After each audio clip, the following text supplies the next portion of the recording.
Families across different parts of the country are still paying huge amounts of money just to save the lives of their loved ones. And that is the painful reality behind this 2.57 billion ransom figure. This money was not paid because people wanted to support crime. It was paid because mothers, fathers, brothers, sisters, friends, and entire communities were pushed to a corner where fear became stronger than any warning or law. And as you are watching this right now, please like this video and subscribe to the channel because this kind of real-time gist needs to reach more people. What makes this situation even more serious is that these ransom payments continued even while peace talks were going on. Talks that were meant to calm tensions, talks that were meant to reduce violence, talks that were meant to convince armed groups to stop taking innocent people. Yet, despite all of that, the kidnappings did not stop, and the money kept changing hands. That tells us one very clear thing. The problem is deeper than just conversation. And as you are listening, don't forget to like this video and subscribe. It really helps the channel grow. For many families, kidnapping has become a nightmare they never planned for. Imagine waking up one morning to hear that a loved one did not return from work, school, or a simple journey. Hours later, a call comes in. A voice on the other end gives instructions, threats, and a deadline. At that moment, logic disappears. Fear takes over. Families begin to sell land, cars, businesses, and even borrow money they may never be able to repay. This is how that 2.57 billion was gathered. One painful contribution at a time. Please like this video and subscribe so more people can understand what is really happening. The painful truth is that ransom payments have now become part of the kidnapping system. Criminal groups plan with the expectation that someone somewhere will pay. They calculate amounts, they adjust their demands, and they keep going because the system, as bad as it is, still works for them. Even when peace talks are announced, some of these groups continue their activities quietly, knowing that fear is their strongest weapon. If this information is making sense to you, kindly like this video and subscribe for more updates like this. Another important point people need to understand is that not all ransom demands are actually paid in full.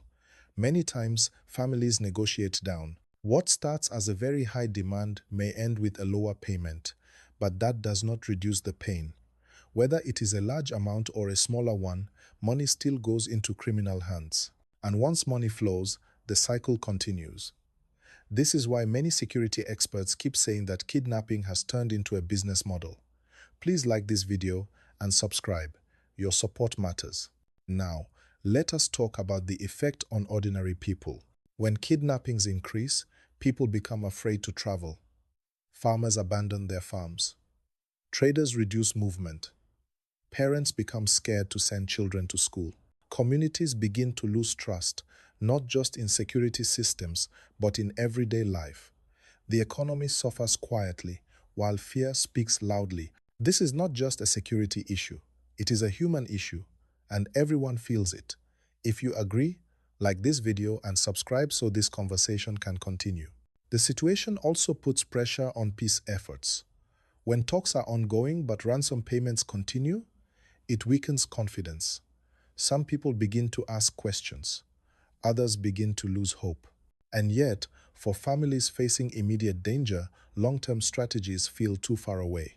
Their focus is survival, not policy. That is why this issue is so complex. It is not black and white. It is emotional, urgent, and deeply personal. Please remember to like this video and subscribe for more real-time gist like this.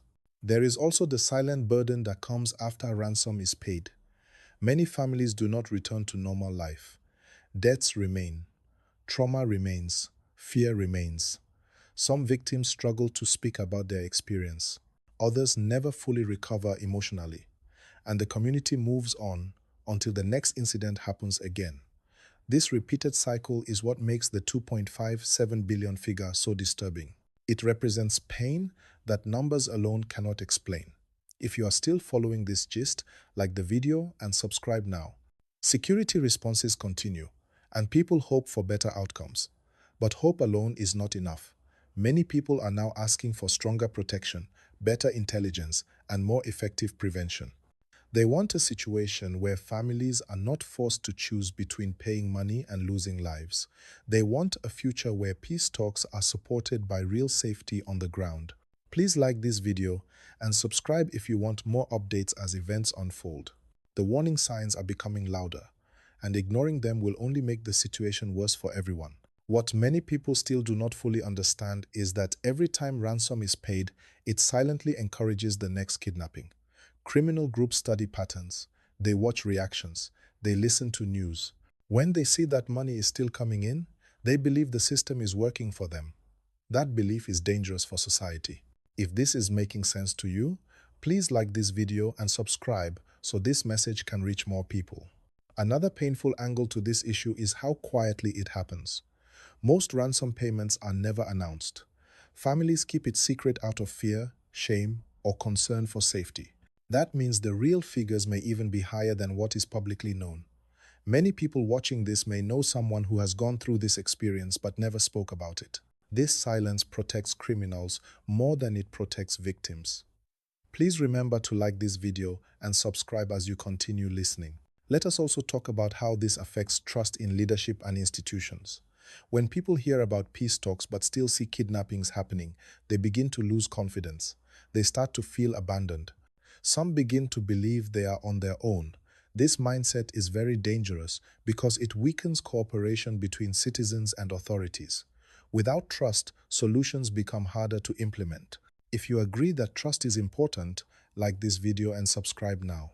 There is also a growing fear that younger people may begin to see kidnapping as an easy way to make money. When jobs are scarce and hardship is everywhere, criminal success stories can become tempting. This is why stopping the flow of ransom money is not just about today. It is about protecting the future.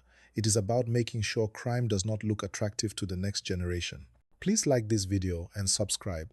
This conversation matters. Communities are also changing their way of life because of fear. Events are reduced, travel is limited, social gatherings are cancelled. People begin to live cautiously, always looking over their shoulders. This is not how a healthy society should function. Fear should not be the thing shaping daily decisions. If you want more real-time updates and clear explanations like this, please like the video and subscribe. Many experts now say that solving this problem requires more than force alone. It requires prevention, intelligence, community cooperation, and strong consequences for crime. It also requires economic opportunities so that crime does not feel like the only option for survival. These are long-term solutions, and that is why patience is required. But patience does not mean silence. It means constant pressure and accountability. Please like this video and subscribe to stay part of this discussion. The emotional toll on families cannot be overstated. Even after release, many victims struggle to sleep, trust people, or return to normal routines. Children especially are affected deeply. This trauma can last for years. When we talk about ransom figures, we must remember that behind every number is a human story. A story of fear, hope, and survival. If you believe these stories deserve attention, like this video and subscribe. Another issue people rarely talk about is how communities sometimes raise money together to pay ransom.